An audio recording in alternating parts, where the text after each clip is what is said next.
बिस्मिल्लाहिर्रहमानिर्रहीम। पहला सबक नूरानी कायदे का तख्ती नंबर 1 के हवाले से तो मैं आपको इंशाल्लाह इसका तारुफ़ करवाता हूँ। तो तख्ती नंबर 1 आप देखेंगे सबसे ऊपर मुफ़रदात लिखा हुआ है। तो ये मुफ़रदात जमा है मुफ़रद की। मुफ़रद एक अकेले लफ्ज़ को कहते हैं और इस तख्ती को हुरूफ़ तहज्जी भी कहते हैं। तहज्जी इसलिए कि इन्हीं से फिर हिजा किए जाते हैं, इन्हीं से फिर आगे दूसरी तीसरी तख्ती में आगे ये लफ्ज़ चलते जाते हैं।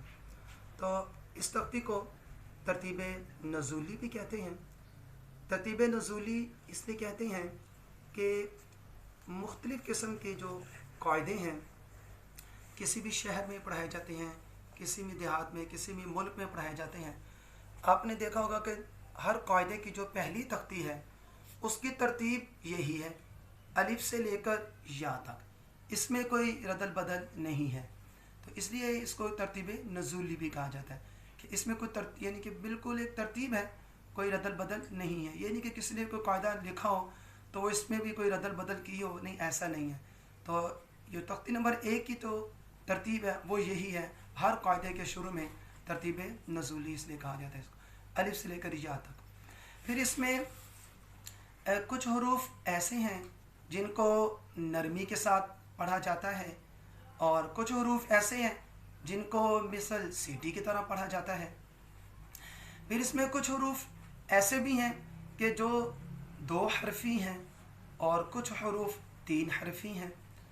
तो 2 हरफ़ी जो है उनकी मिक़दार 1 अलिफ है और जो 3 हरफ़ी हैं उनकी मिक़दार 3 से 5 अलिफ है। तो आज इंशाअल्लाह ताला जो हम पढ़ेंगे वो सिर्फ़ जो 2 हरफ़ी हैं हम वही पढ़ेंगे।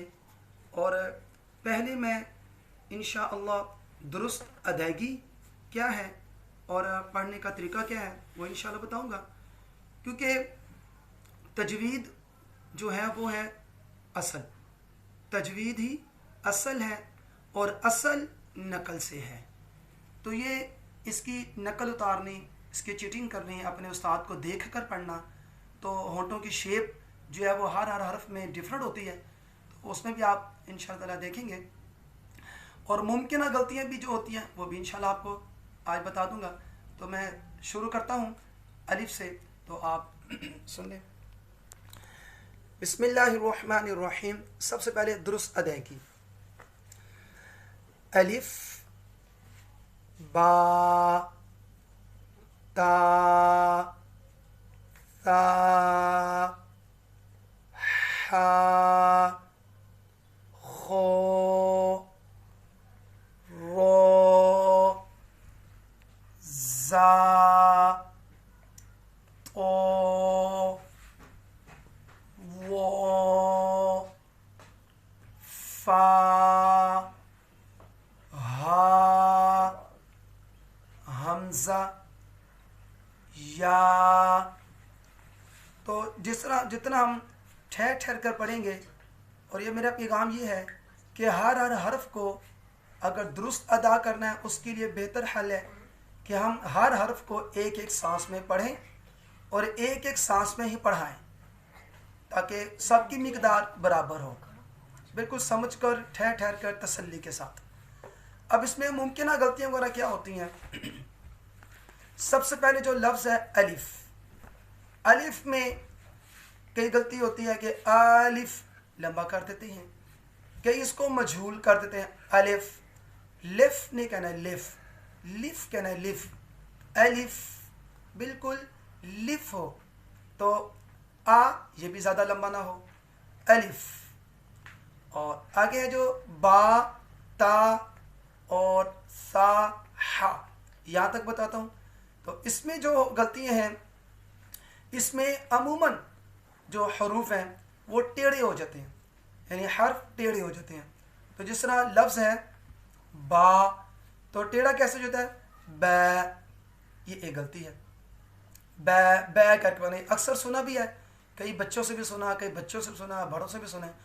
तो यही गलती मिली कि बै पढ़ते हैं, बै, यानी होंठों को भी एक इसको तब्दील कर देते हैं, टेढ़ा कर देते हैं, बै। तो बै ना हो, बिल्कुल होंठ ऊपर वाला ऊपर की तरफ, नीचे वाला नीचे की तरफ, तो क्या है बा, तो गलती क्या है बा, टेढ़ा हो गया। अब हम कहते हैं जी इसको एक अलिफ की मिकदार लंबा करना है, तो ज़्यादा लंबा नहीं करना, तो जब ज़्यादा लंबा होता है फिर क्या होता है बा, ये ज़्यादा लंबा हो गया, ठीक है। अब कहने जी इसको ज़्यादा लंबा नहीं करना, जब हम कहते हैं ज़्यादा लंबा नहीं करना फिर क्या गलती हो जाती है, आखिर में हमज़ा साकिना आ जाता है, तो जब झटका लगता है कैसे बा, बा, ता, सा, हा, ये आखिर में झटका आ रहा है हमज़ा। तो और एक गलती ये भी सुनने में आती है, अक्सर जो बच्चे होते हैं वो इस गलती में मुब्तला हो जाते हैं, या जिनकी आवाज़ भारी होती है, जो जिसामत में ज़रा मोटे होते हैं, उनकी ये गलती हो जाती है, कैसे बा, ता, सा, आखिर में हा आ जाता है। तो ये सारी मुमकिन गलतियाँ हैं। एक तो हमने हर्फ को टेढ़ा नहीं करना, बै यानी अलिफ में इमाला नहीं करना, इमाला सुगरा से कहते हैं, और इसको आखिर में झटका नहीं देना, ठीक है, हमज़ा साकिना ताकि ना आए, और दूसरा इसमें तीसरा ये कि हा की आवाज़ ना आए, तो बै, बा और बा ये गलती है। इसी तरह ता, ता, ता, ता ये गलती है। सा में भी यही, हा में भी इसी तरह। फिर सा जो है वो नरम हरूफ है, इसमें जो है ना वो अक्सर क्या होता है कि जब हम ज़बान को अंदर रखते हैं ना दांतों के दरमियान में, तो ये सा की जगह पे सा निकल आता है, तो सा का अपना माना है और सा सीन का अपना माना है, इसलिए सा को नरमी के साथ अदा रखने के लिए यही है कि हम ज़बान को थोड़ा सा बाहर निकालें ताकि सा, सा बिल्कुल नरमी से दाओ, सा क्योंकि होता है इसका होता है इसम, ये भी माना है इंशाल्लाह बाद में। तो फिर ये कि हा, हा में क्या है कि हमने पूरा यानी कि गला मुंह खोल के पढ़ना था कि हलक के दरमियान से, वस्ते हलक दरमियान से, इंशाल्लाह इनके मखारिज भी हैं, वो तख्ती नंबर 4 में जाकर इंशाल्लाह इनके मखारिज बताऊंगा इंशाल्लाह। तो हा, इसमें आवाज़ भारी ना हो, हा की आवाज़ ना आए, ख की आवाज़ ना आए, बिल्कुल गले के दरमियान से, गला ज़बान जो है वो भी आपके गले से दूर है, हा ये आवाज़ बिल्कुल है। अब जो आ गया ना ख और रॉ, इनमें क्या गलतियाँ होती हैं, इसमें भी एक तो वही है कि ज़्यादा लंबा कर देना, या आखिर में झटका हमज़ा साकिना या हा की वजह से ख, रो, तो, वो ये लंबे हो रहे। अब इनमें झटका कैसे है, ख, रो, तो, वो, अब हा की आवाज़ है खो, रो, वो, तो, ये गलती है। अब इसमें फिर यह है कि होंठ गोल हो जाते हैं, होंठ गोल ना हो, जिस तरह हम कहते हैं इसको मोटा करना है क्योंकि उनमें मुस्तालियाँ हैं, खो भी, थो भी और वो भी, और खो जो है और रो में और तो और दो में होंठ गोल हो जाते हैं, खो, रो, तो, वो। तो इसको सही तरीके से अदा कराने के लिए बच्चों को हम यूँ उंगली रख लें ताकि होंठ हमारे गोल ना हो। अब देखें खो मोटा भी हो गया, होंठ भी गोल नहीं हुए, खो, रो, तो, वो, बिल्कुल होंठ गोल ना हो। अब जो रो है, रो को रा नहीं पढ़ना क्योंकि रा ये होता है पंजाबी में और रो अरबी में, तो रो अरबी वाला तो हमने अरबी वाला ही पढ़ना है, रा पंजाबी वाला नहीं, रो कहना रो। तो रो बिल्कुल ऐसे मोटा हो, होंठ गोल ना हो, आखिर में हा की आवाज ना है, झटका नहीं लगे। अब जो तो और दो है, इनमें सबसे पहले नाक में आवाज चली जाती है, तो वो, तो वो बिल्कुल सीने से आवाज है, तो वो। फिर इसमें जो अक्सर वाव की तो सी मुशाबे आ जाती है, तो वो ये चीज़, तो इसमें भी गलती है और इसको बारीक नहीं करना। हाँ, इसमें एक और बात है में रखें, जो रो है और खो है और तो और दो है, इनके साथ अलिफ भी है। जो बारीक हर्फ के साथ अलिफ आएगा, अलिफ भी बारीक होगा। मोटे हर्फ के साथ अलिफ आएगा तो अलिफ भी शुरू से आखिर तक अलिफ भी मोटा ही होगा। जैसे खो, रो, तो, वो। अब अलिफ कैसे बारीक होता है? शुरू में तो अलिफ मोटा हो जाता है, आगे जाके बारीक होता है। कैसे? देख लें। खो, आप होंठों की तरफ देखेंगे। खो, खो, रो, तो, वो, ये बारीक हो गया अलिफ। तो लिहाजा ये भी गलती है, अलिफ बारीक ना हो, मोटा ही रहे। खो, होंठों की शेप एक जैसी रहे। रो, तो, वो, बिल्कुल ऐसे। फिर इसमें वो में सा की तरह नरमी के साथ पढ़ना है ताकि इसमें ज़ की आवाज़ ना आए। वो, बिल्कुल वो। मखारिज इंशाल्लाह तख्ती नंबर 4 में। तो सा और वो ये नरम रूप में है, इनका ख्याल करना है, इसमें सीटी की आवाज़ सख्ती ना आए। तो वो, इनको आखिर में झटका ना लगे और हा की आवाज़ ना आए, और अलिफ जो है वो शुरू से आखिर तक मोटा ही रहे, बारीक ना हो। आगे आ गया फा। फा के अंदर भी यही होता है अमूमन, फ या फा, ये गलती, और या, ये भी गलती।